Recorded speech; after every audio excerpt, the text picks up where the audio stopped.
Hello, I am Lynne Bowman. I'm a professor, scholar, game designer, and event organizer. Today I'm going to discuss the concept of integration with you as an important part of the process of personal transformation. As role players, it's no surprise to many of us that we are deeply fragmented in our identities. There are parts of us that are only able to be seen by certain people in specific contexts. Some parts get left behind, discarded, or buried when we are out in the world.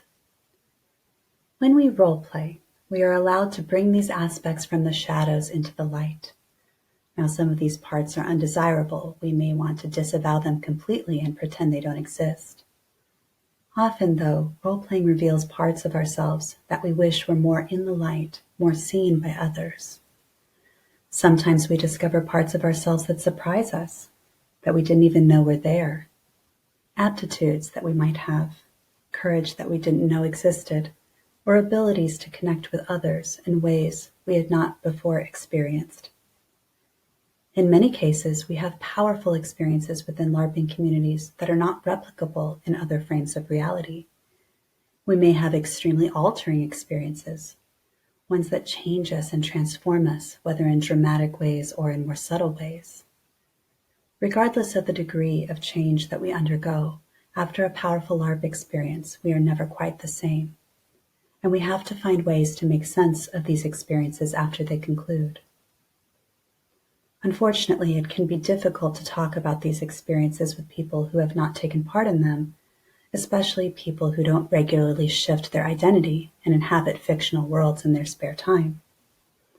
Often we may feel even more fragmented than we did before, as pieces of ourselves feel trapped or lost or ephemeral in this fictional reality that technically no longer exists after the LARP is over.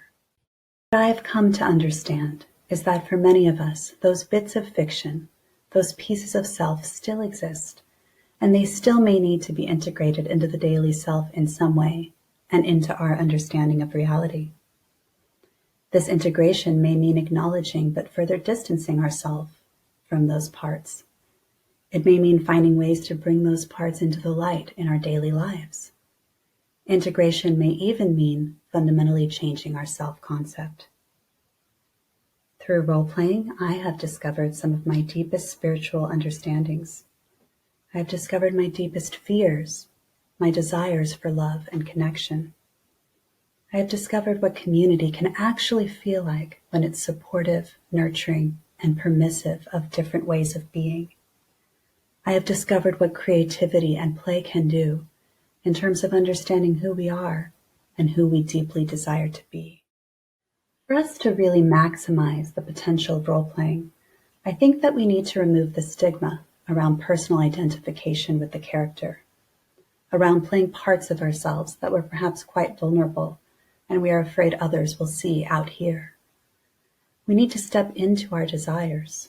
We need to step into our dreams and our hopes, not hide them away solely in play as things that are frivolous or that can only exist in leisure or in some bounded reality that is not this one. Now, this may seem obvious to some of you, but the truth is, a lot of us still hold shame around our play experiences.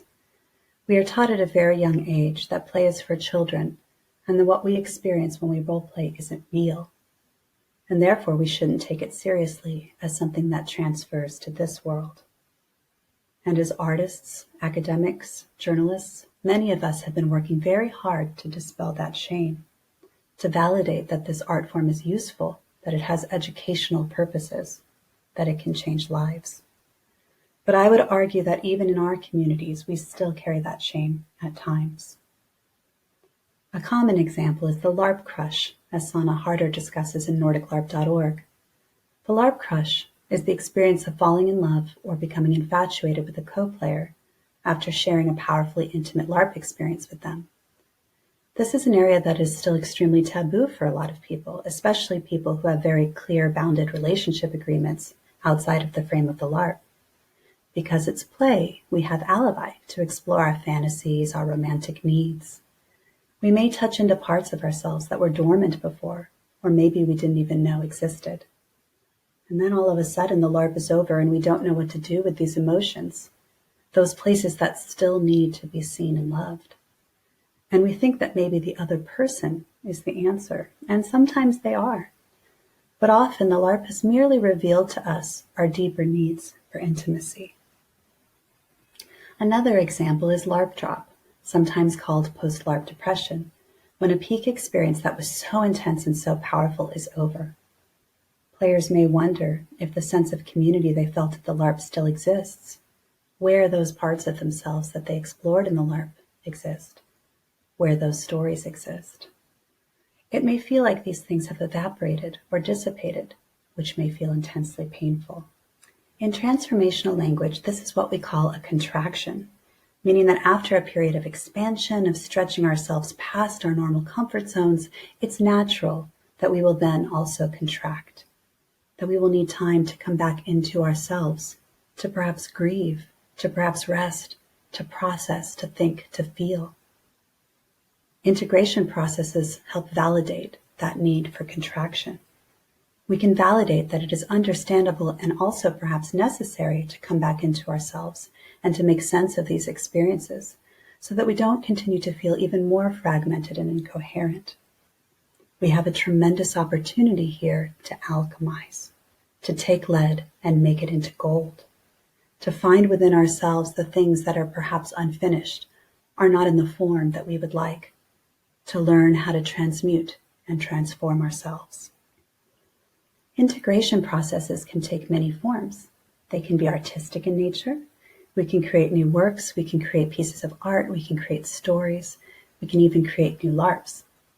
Often, creativity begets creativity, so it makes sense that some of us would process in this way. Usva Seregina has centered their academic work on the creation of art as a means of making sense of LARP experiences. Jonaya Kemper's beautiful post-game autoethnographies help her articulate the ways in which LARP experiences have felt emancipatory for her, how she has grown as the result of embodying her characters.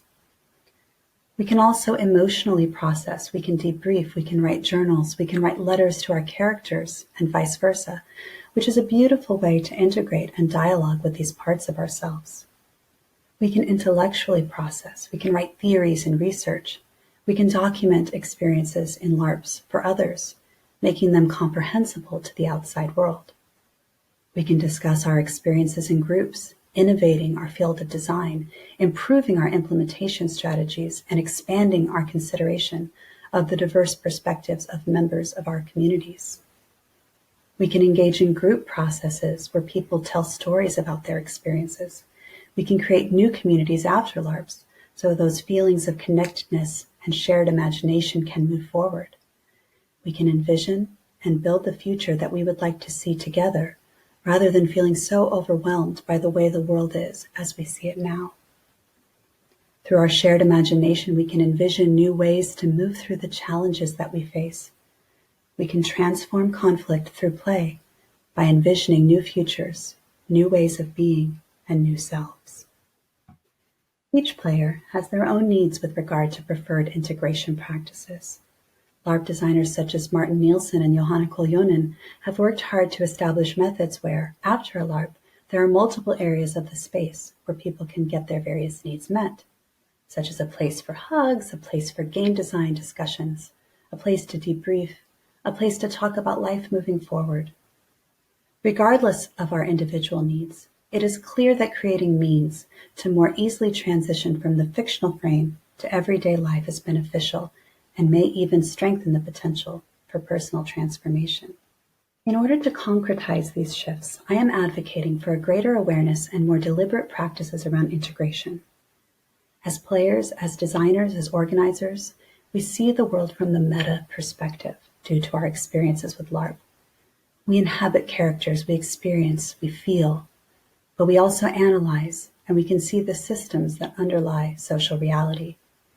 We can learn the lessons that came out of these group experiences, and we can use them to shape the world that we're in on a daily basis. LARP allows us to create new realities with new frames of reference, with new rules for reality, and it allows us to experiment with new ways of being, with new ways of interacting and organizing. It allows us to explore existing ways of interacting with others and figure out what aspects of those patterns we want to keep and what aspects we want to leave behind. So, my questions to you are, how do we move forward with these understandings? How do we move forward with helping this transfer between this world and those worlds?